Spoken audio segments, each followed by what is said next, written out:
আজকে S M Jilani ভাইয়ের উপর গোপালগঞ্জে আসা অতর্কিত হামলা এবং শরীয়তপুর জেলা স্বেচ্ছাসেবক দলের সভাপতি আমিনুর রহমান আমান ভাইয়ের বিরুদ্ধে মিথ্যা মামলার প্রতিবাদে উপস্থিত আজকে নড়িয়া উপজেলা বিএনপি স্বেচ্ছাসেবক দল, যুব দল, ছাত্র দল সহ পৌরসভা স্বেচ্ছাসেবক দল, যুব দল, বিভিন্ন ইউনিয়নের স্বেচ্ছাসেবক দল সহ সকল নেতৃবৃন্দকে আমার সংগ্রামী সালাম।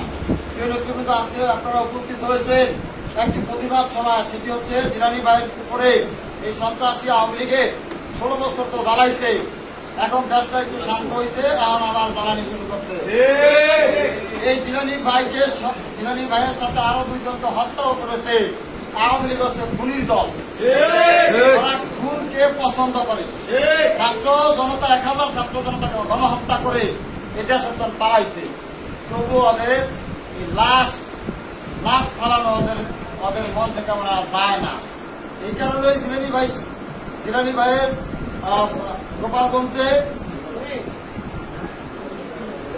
জিলানী ভাইয়ের সাথে দিদার ভাইকে হত্যা করেছে, আর এক সহকর্মীকে হত্যা করেছে, সুতরাং শওকত ভাইকে হত্যা করেছে।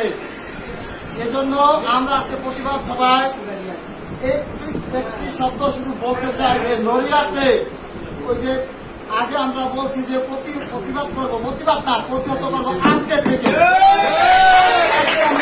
সময় দেওয়া হবে না। নড়িয়া কোনো আওয়ামী লীগ